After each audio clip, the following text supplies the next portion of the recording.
Welcome to Dear Diaspora, a podcast celebrating the African diaspora and the changemakers, innovators, and entrepreneurs working to make our world a better one to live in.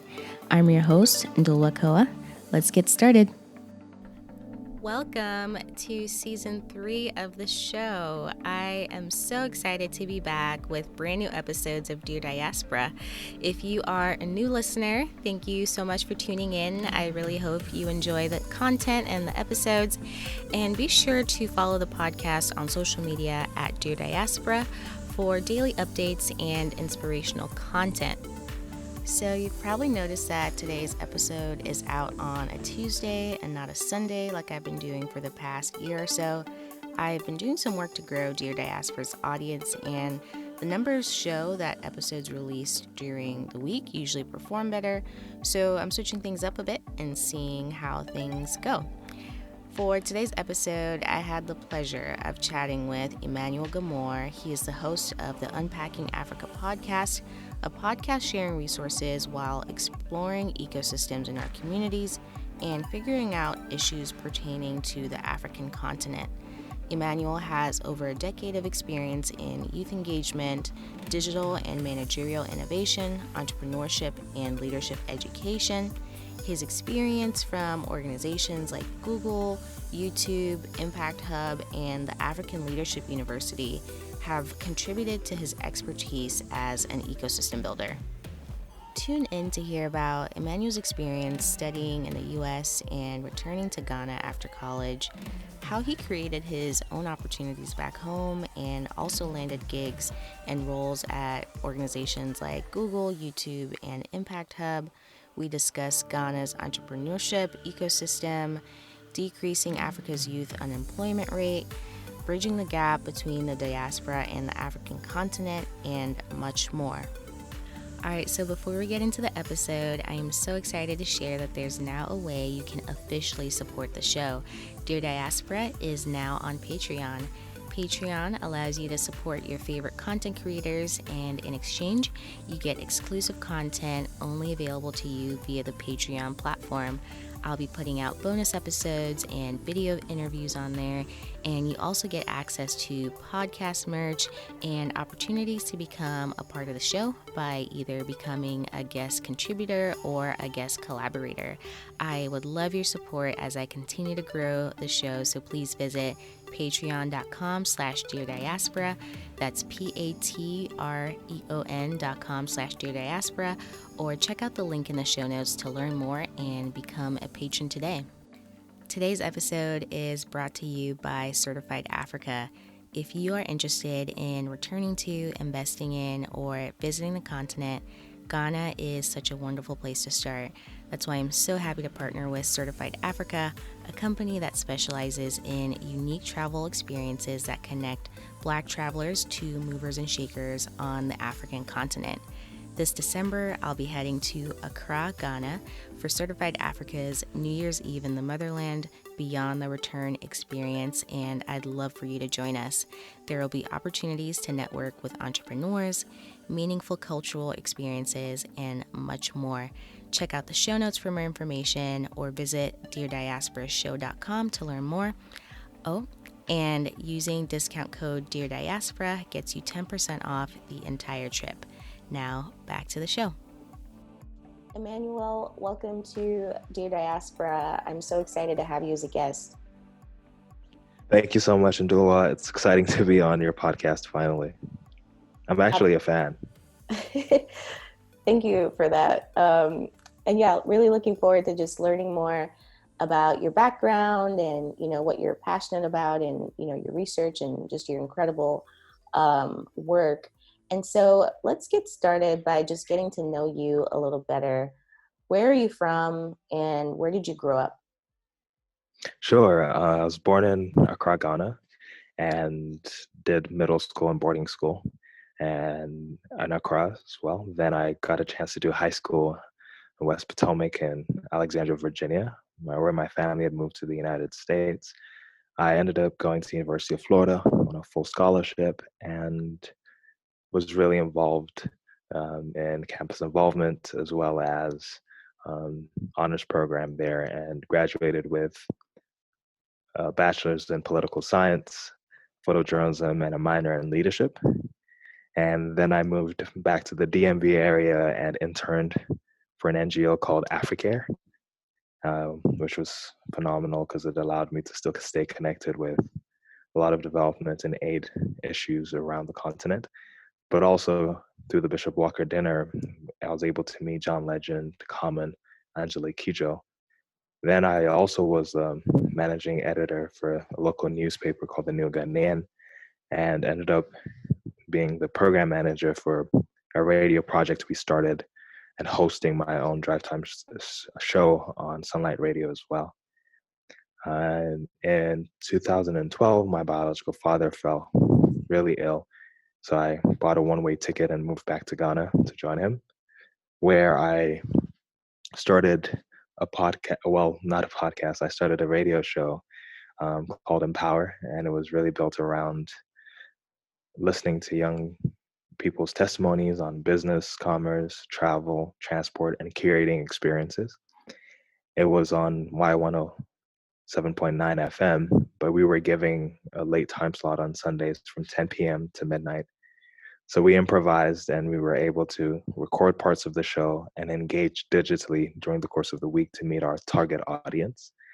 And through that, we were highlighted as finalists for Google Africa Connected. And I won a couple of awards also, Blogging Ghana and digital. And so I got recruited by Google Ghana first as a project manager and then later as country manager for YouTube, where I had the opportunity to continue to teach storytelling for a lot of social entrepreneurs through weekly huddle programs. And around 2014, 2015, we started to have power outage problems. And so I moved on and did strategy for a digital agency. And one of the fun projects that we were able to do was to go on a bus tour to 16 cities in West Africa and curate ideas of young people around coffee drinking for our clients. And it helped me really understand and glean insights for aspirational young people and the opportunity that digital transformation could do for collaboration. I then also got recruited through an opportunity with the Broadcasting Board of Governors, and they were creating a digital and design innovation studio at Impact Hub Accra.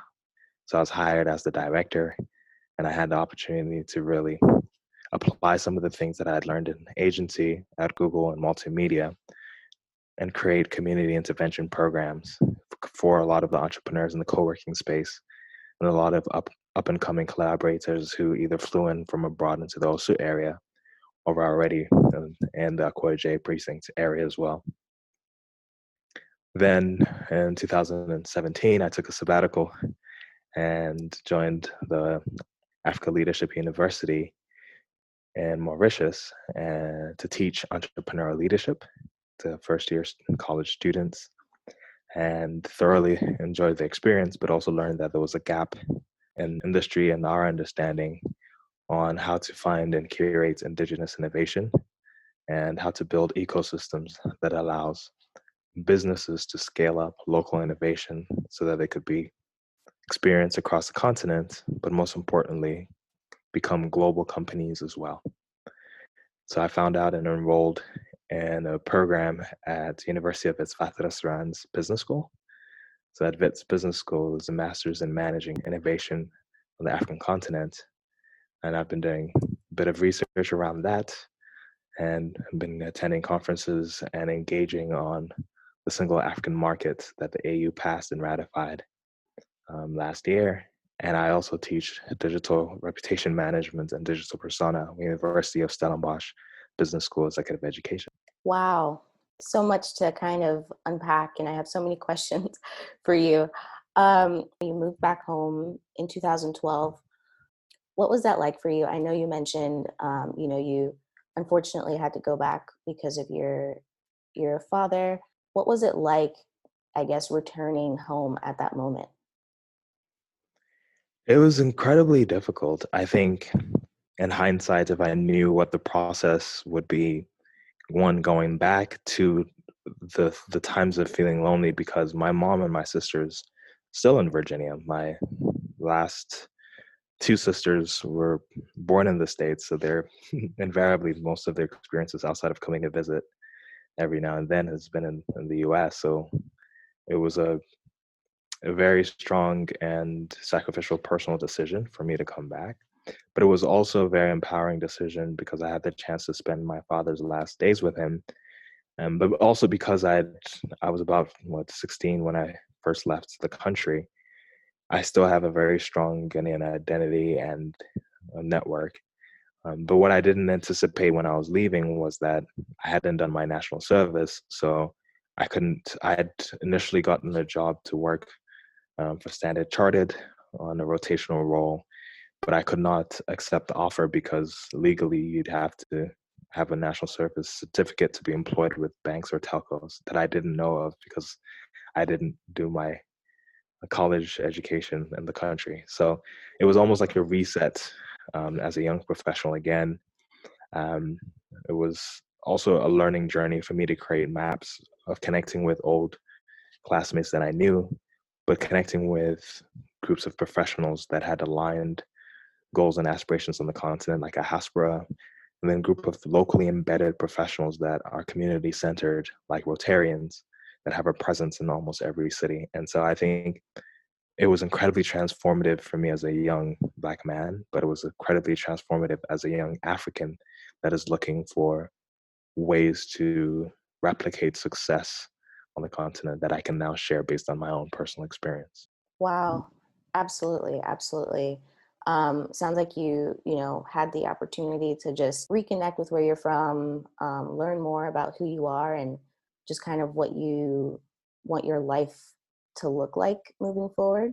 Sounds like an incredible experience. Talk to me a bit more about your time with like Google Africa and working with YouTube.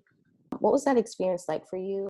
So the YouTube experience was really cool because it was almost like coming back home, working for a local company, Global Media Alliance, and understanding that a lot of the projects that I was also kind of recruited to be business development for YFM as a station on its own. So part of my regular week job had to do with coming up with themes and packages that could sell radio shows, and so I felt like part of my job was also to explain and educate because I'd come from doing radio in the States and multimedia in the States, where I'd perhaps built one of the first newspaper websites for a Ghanaian newspaper outlet for the New Ghanaian. So going back into Google was like, oh snap, this is great because I can contribute to a team, but I could also learn new things. So at the time, Google Drive, slides, I guess, sheets, those things became like an opportunity for me to have a refresher course on, I think, 3 to 6 weeks and be able to bounce off ideas within our internal communication platform with Googlers across the world. And so for me, I think I volunteered for projects. There's a project called Reach where Google maps out staff members to specific countries where there are social entrepreneurs that may need some of our insight and skill sets. And so I was super happy to host 4 Googlers, or was it three? Three, so from the United States, from India, and from the UK, specifically on YouTube. And then they also gave me support to help a lot of the Google partners we had on at the time. So from media agencies to individual bloggers. And I thoroughly loved the experience to be able to exchange ideas and grow as a person. And it was also cool. Like I used to be the guy that would come in and have different Google shirts and with the tacky plastic Google glasses for days. And it was head of the World Cup in South Africa. So part of the project that I was also really excited about was to promote Ghana and the Black Stars journey in South Africa to the world, but also to translate like South African culture, right? So Vuvuzelas at the time wasn't really known. The buzz and noise, the different, not just the global campaigns with Shakira and Waka Waka, but other songs like quite a number of local artists and brands partnerships were curated in the background. So an extension was part of YouTube Coca-Cola Studios and having representatives from different African countries, some of whom had been spotlighted or were beacons that we had submitted during the World Cup era, then have careers that went a little beyond their country barriers because of collaboration. So it was a really interesting time. I think it validated for me that even though I'd moved to Ghana, I still had global competence, and I was able to express that with a fun and engaging team at the time.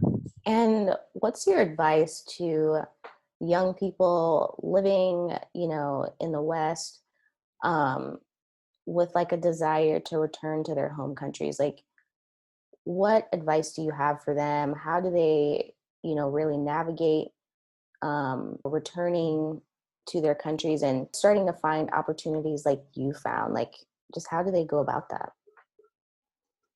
That's a great question. I think one of the things that has helped me over the last 8 years, leading up to a decade since I've been back, is to think about my own journey and in which ways can I create what I call maps, right? So for me, and initially, like I'd look at folks who I admire or were beacons in my industry, which are multimedia, management and consulting, and youth advocacy or digital as well. All right. So probably four of those.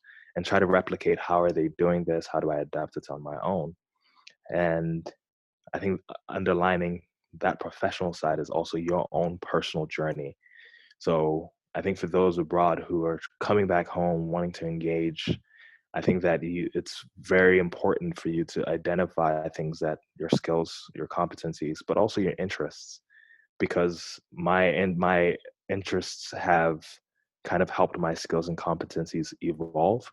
And because of my interests, I have committed to groups and organizations that have later on helped shape who I've become professionally. So in 2012, I was possibly more a multimedia journalist and excited about blogging and sharing stories. And when I first came in, volunteered on the Ghana Decides projects around elections, but I didn't know that I loved teaching, and I would end up dedicating a year of my life in the classroom. And now I teach, but I also teach digitally in small executive education courses. So I think a lot of folks, when they're thinking of a move, they think of it as more like a static or a linear process, but it's Mm. really one that evolves over time. And so the more you do your own self-analysis and you have or invest just as much as you would in professional like work experiences, you invest in interest experiences. So for me, that would look like Rotary experiences. That would look like volunteering for photography. That would look like hosting workshops for teaching. Then I've picked up things, one about myself, at least I know that I like it. There are other things that I know that I don't like about teaching, like grading people who don't take their homework seriously. But it's important. It's important to give yourself that space to find out your interests as well, because odds are in a different environment, those interests can quickly turn into competencies that you probably didn't expect that people would be willing to pay for you to engage in. Wow. Wow. Thank you so much for that. Yeah, I love that you said, being able to identify your skills and, basically how you would be able to contribute when you do go back home, and then just kind of being open to different experiences that can kind of supplement any sort of gaps that you might have in your skills and that sort of thing. And also mentioning that it's not ever static or linear. I think that's something to really just kind of keep in mind. I think a lot of times a fear, especially like for me, is like, in the US, it's very easy for me to just try one thing. Okay, if it doesn't work, I'm definitely gonna have an opportunity, and like I can kind of follow like a certain, path here. Um, but that might not be the case where I'm from. So it's like being able to just be open to that and embrace that it's not going to be just like a straight shot into what you think you're going to be doing. And so, could you speak a bit more to your experience in Mauritius and like taking that sabbatical, is that something that you ever saw yourself doing? That's a great question. I think not necessarily. I think that what precipitated that move to Mauritius was in Accra, we're very entrepreneurial. So I had started a photo business with a couple of partners. I started a social enterprise on teaching folks. I'd started digitizing the processes for adoption for a new child agency because we're looking at how come a lot of foreigners were just coming to collect our children, and based on which ways were we able to streamline the process so that folks weren't either being duped and or there was good record or digital record keeping for the exchange of kids. So I dabbled in a fairly interesting range of entrepreneurial projects, and I signed up at the time for two programs. So Africa Leadership University was offering a Master's of Business or MBA program in Rwanda, and I'd applied for that. That's what got kind of like the Leadership University on my radar. Like I was thinking I had left the country and I'd been American trained, but maybe this would be a good MBA program to supplement my own growth as a business owner, co-founder slash initiative starter. At the time, halfway through my applications, I discovered that Harvard Business School was also creating a 1-year program, and it was an executive education program for senior executives, and it was really thinking through strategy and thinking through what are the best steps in order to help senior managers be able to kind of think through like blue ocean strategy versus red ocean strategy and innovation in that respect. So I got accepted into both. Both cost about the same amount of money, and I think the deciding factor was the network that the Harvard Business School program would open up would be so much more than the founding class of African Leadership University. But I think maybe at the time, and gracious enough to tell the founder when he did the personal interviews for the founding class that, hey, thank you for giving me this opportunity, but I'll be doing the Harvard Business School program. So I ended up going to Mauritius for a conference with the World Economic Forum Global Shapers, and we were on the same panel together. So it was during the panel when I Oh, was wow. telling him the things that we were doing at Impact Hub, an apprentice program that I had curated in order to share. So it was really kind of like an accelerated program on digital skills. People would apply to, we would pick them, and then I would also do a needs assessments within entrepreneurs who were in the co-working space and end up matching the final candidates through a 5-week program.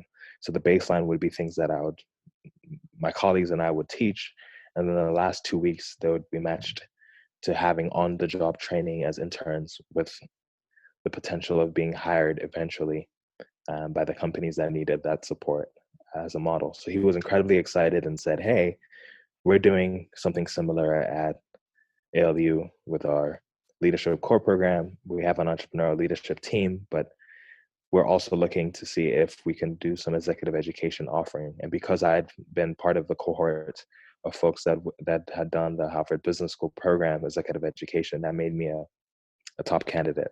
So that's the backstory Nice. that led me to go, into African Leadership University.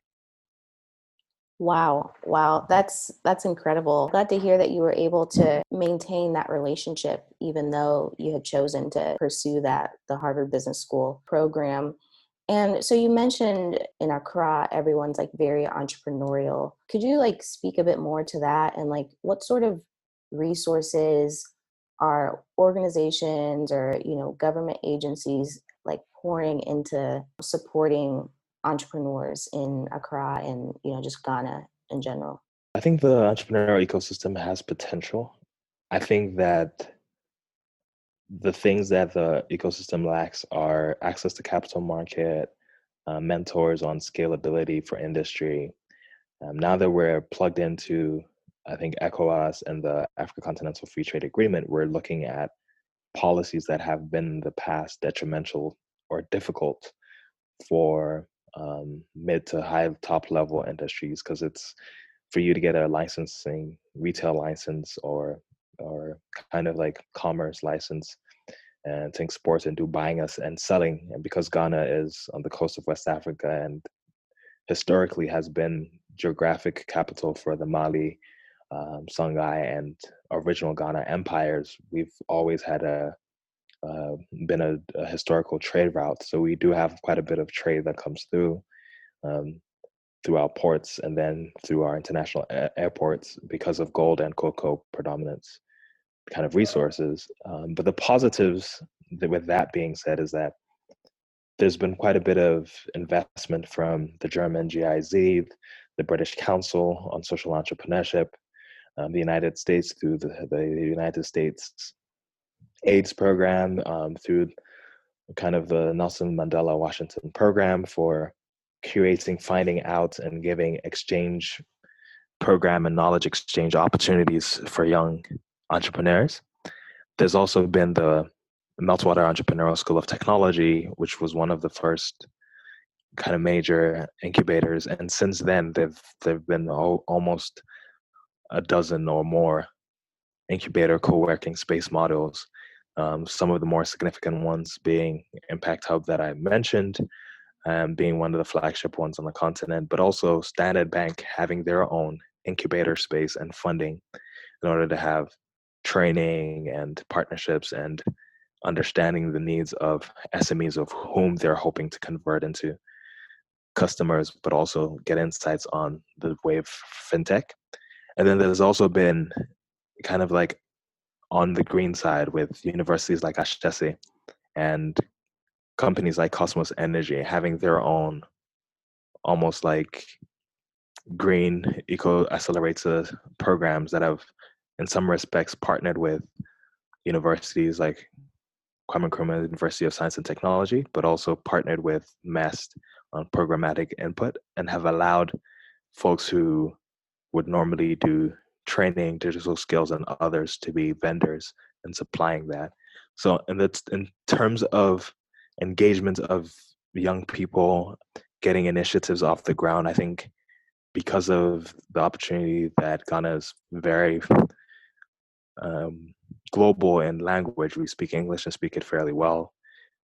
Capital cities have decent internet access compared to other parts in the region, and we have a young entrepreneurial spirit.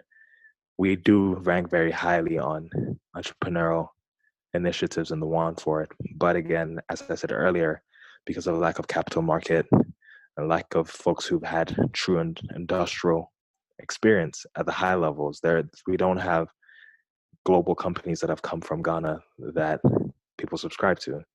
Um, one of the more successful industry ones, Kasaprekon, which is a local bitters and alcoholic drink, but that has more of a regional distribution, not an entire continental wide, and definitely not a global one. But yeah, that's kind of the lay of the entrepreneurial land in Ghana right now. Wow. You know, what's really interesting to me is like just finding ways to empower young people across the continent, specifically with like jobs and opportunities. I recently came across a stat that said every year 12 million young people enter the labor market, but then only 10% find formal employment. And so I've just been kind of thinking through like how can we like do better for young people and make more opportunities available. What are your thoughts on that? Great question. I think the initial train of thought was to get as many young people to become entrepreneurs so then in turn they could hire and create jobs for others, because the rate at which countries are able to create industrialized jobs or skills or paying jobs is much lower than the demand. And also the population dividend of, we have quite a youthful population with a lot of the average being between 18 to 24 year olds on the continent. So you have a large kind of employee pool coming into the jobs market without the same sustained job creation thanks to industry. And that comes from lack of investments in infrastructure. And we're also seeing legacy colonial ties and lack of industrializing, so that a lot of the trade happens within countries. most African countries trade with global, sometimes pre-colonial or global North partners more than we do with our own countries. So that takes away a lot of auxiliary potential jobs, and a lot of the trade and commerce is considered informal. So that then a lot of local folks don't have access to credit to be able to scale and make these businesses turn into, or initiatives, or these practices of mom and pop stores turn into industries that can scale and hire more people. I think it's a multi-thorn problem. Some of it requires leadership direction from the country. So the same way that you would see with Singapore and Asian countries having policies that allow for industrial parks, that would allow for manufacturing, that would allow for protection of indigenous products, so that one, you create a local market for local goods, and then two, you allow them to then have enough footing to be able to compete with global industries, or with industries within the region and then global industries.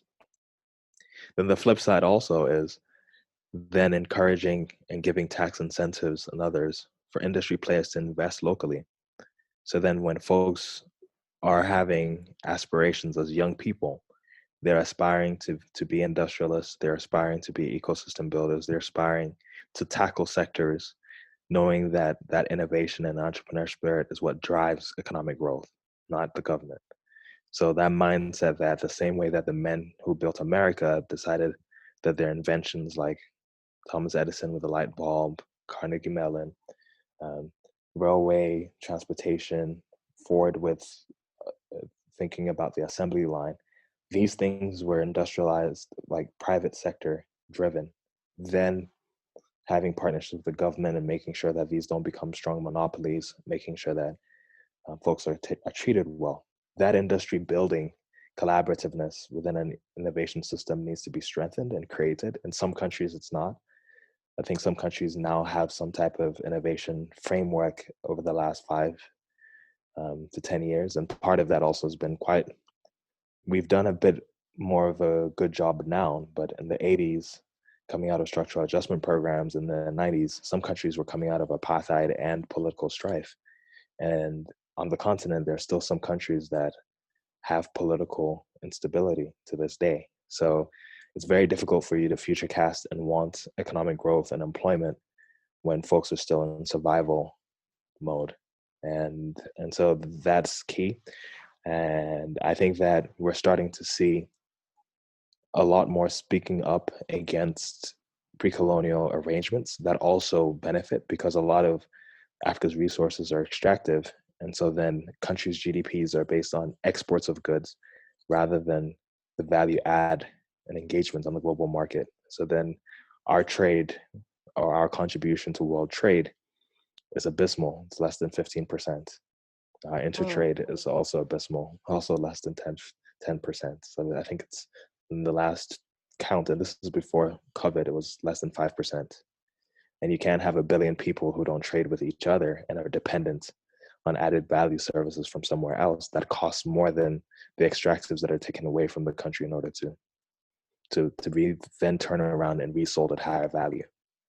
So those types of economics have been exploitative for a long time. And so we need both individual strategies. We need groups of people who are innovators and entrepreneurs to cluster and form advocacy groups, because that's what then would be able to inform locally templated policy. We need governments to be able to replicate what works in global South countries, not templates of global North, because the markets are homogenous. They're beneficiaries of war and had surplus to try and fail many times. We need our policy to be more reflective of our conditions. And then we also need, for those who have R&D resources, whether it's schools, whether it's bigger companies, whether it's government forcing companies that are already existing, so legacy businesses that have had a monopoly on supply of sugar, on flour, on plastics, that they open up and also co-create with local entrepreneurs, because it's an uphill battle to try and get into a space where you're competing with breweries, for example, who've been doing this for years, Coca-Cola's dominance.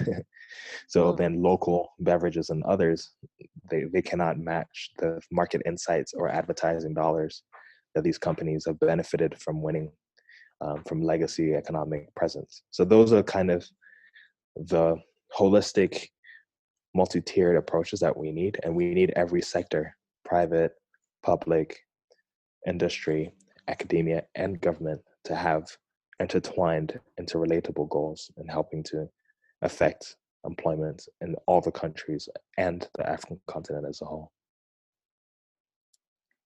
Absolutely. Absolutely. One question I have is, what role does the diaspora play, or can the diaspora play, in creating these opportunities, industry building, ecosystem building?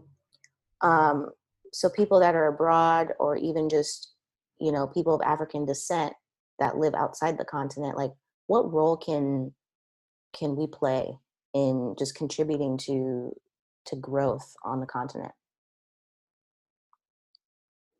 Great question. I think a lot of people have tried to bridge the diaspora gap in specific silos.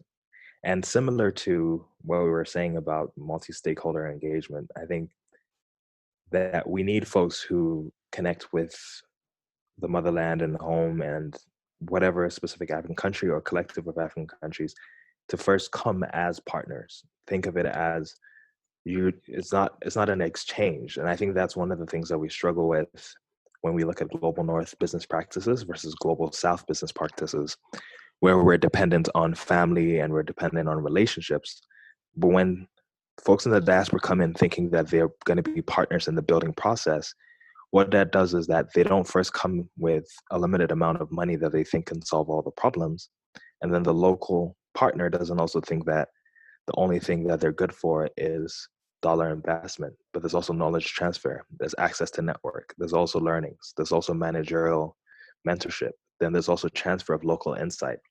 Then that way you're sharing both the risk, but then you're also sharing the rewards. And so then that partnership creates a relationship that nobody withholds information because they feel as if, well, you didn't come asking, how do we make this work? And somebody doesn't also think, well, you didn't come asking if the information you have in the global north has a net positive in the global south. So that's one of the first basic, most important things. That spirit of partnership is key. The other thing also is then also to mimic some of the successful diasporan communities that have been able to go back and build their homes. Israel is a great example. Jews, they do not play, and they have a fairly incredibly innovative society. I think Israel is considered to be one of the most innovation forward societies. Part of it is their mindset of feeling post um, what happened with the genocides, but also just feeling as if they're constantly a threat. So they invest in the training of each of their citizens, but they invest in home. And we don't need to have an impending doom for Black people, folks in the diaspora, to invest in home. And that investment ranges from the gamut of relationships, from thought leadership, from sharing, from appreciation of culture, the same way you would feel like you would invest in your home where you grew up, in whatever neighborhood, city, or town you're currently living in as well. Another one is also then to look at capital market gains and understand that a lot of development decisions are affected by folks who do not look like us. And so we then need to pull in resources and folks that are in the diaspora that work for these finance. They're there writing these laws. They're there understanding and implementing it.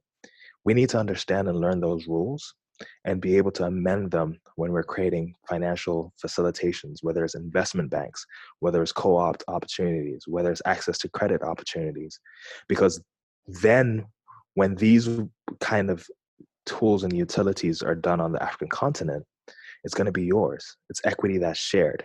It's not going to be the same as in the capital market where there's still permission that has to be asked after your or validation that needs to happen for all the work you've put in because you don't own that pie. So those are the things that I think, the three large frameworks, and within those details we will learn collaborate and do well together. What excites you about Africa's future? One of the things that got me on my journey is to ask, how can I validate the Black experience? And there's no other place on earth that I've been to. I think I'm on my 16th country that validates what it means to be happy, to be Black, to be inclusive, to be loved, not even just to be Black. Because I think that's part of our problem. Folks of other races have found so much solace in home that they've come here and tried to own parts of Africa that's not even theirs. And there's no other place on the continent that, or in the world, that has allowed it to happen so blatantly than the African continent.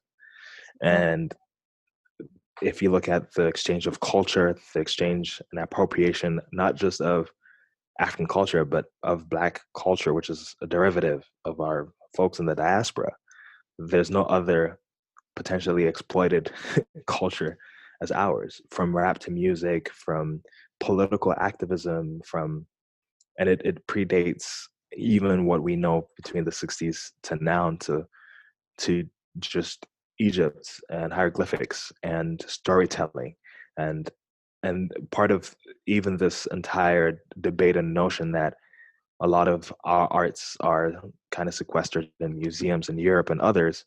If it didn't have value, what are they doing there? Why is it locked up? Why don't we have it home? And understanding also that we still have the most arable land for food security, for taking care of people, for basics. We still have some of the best places for people to come and have a transformative experience of feeling whole. We still have some of people who live in the most, or in the least, energy producing spaces, because we're tied to conservation and tied to appreciation of the earth. Like, these metrics aren't captured in these Forbes magazines or metrics of success that are based on capitalistic principles, but they should, because that's what makes us holistic and human. So I think then the question becomes, it's not what I'm excited about Africa, then it's like, why isn't the rest of the world appreciating what the African in me excites us about us being human?